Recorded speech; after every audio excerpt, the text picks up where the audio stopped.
बुरहान ने फरियाद से शादी के लिए इनकार कर दिया और वो भी नशवा की वजह से। कल चलते हैं बिस्मा के यहाँ पूरी तैयारी के साथ। ये जो सब कुछ हो रहा है ना, ये मुनासिब नहीं है। किसी ने जादू किया है तुम पर?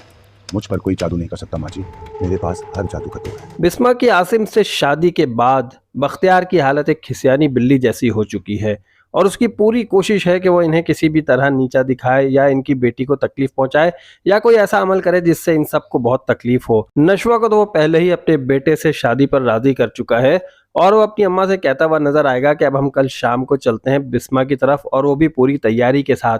ये तैयारी नहीं होगी जंग लड़ने जा रहा है, ये तैयारी होगी रिश्ते की। जी हाँ, वो जाएगा और बिस्मा और आसिम के सामने यही कहेगा कि नशवा ऑलरेडी शादी के लिए रजामंदी जाहिर कर चुकी है और अब मैं रुखसती चाहता हूँ।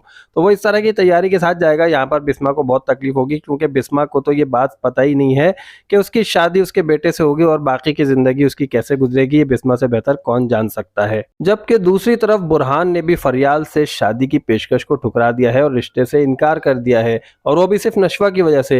इस खदशे का इजहार करेगी बिस्मा अपने शौहर आसिम के सामने, यही कहेगी कि जो कुछ भी हो रहा है वो ठीक नहीं हो रहा है, ऐसा नहीं होना चाहिए, क्योंकि अब बिस्मा को अच्छी तरह से पता है कि जब उसकी ज़िंदगी में खुशियों की बहार आ चुकी है तो अब बाकी लोगों की ज़िंदगी उसकी वजह से किसी तरह परेशानी का शिकार ना हो। और वो अच्छी तरह से जानती है कि जब फरियाल की अम्मी को ये बात पता चलेगी कि नशवा की वजह से बुरहान ने शादी से इनकार किया है तो उन पर क्या गुजरेगी, और हो सकता है कि इनके रिश्ते में कोई दरार भी पैदा हो जाए। तो इससे बचने के लिए बिस्मा आसिम से यही कहेगी कि हमें इसके लिए कोई लाएमल इख्तियार करना होगा कि बुरहान इस शादी से इनकार ना करे, और दूसरी तरफ हम यही देखेंगे कि बख्तियार रिश्ता लेकर पहुंच जाएंगे। क्या बिस्मा इस शादी पर राजी हो जाएगी या नशवा आकर अपनी अम्मी को समझाएगी ये एक डील थी और इसी डील के तहत आपकी शादी आसिम अंकल से हुई है। इन तमाम बातों को जानने के लिए मेरे चैनल को सब्सक्राइब कीजिए, नेक्स्ट वीडियो का इंतजार कीजिए और मुझे इजाजत दीजिए। अल्लाह हाफिज।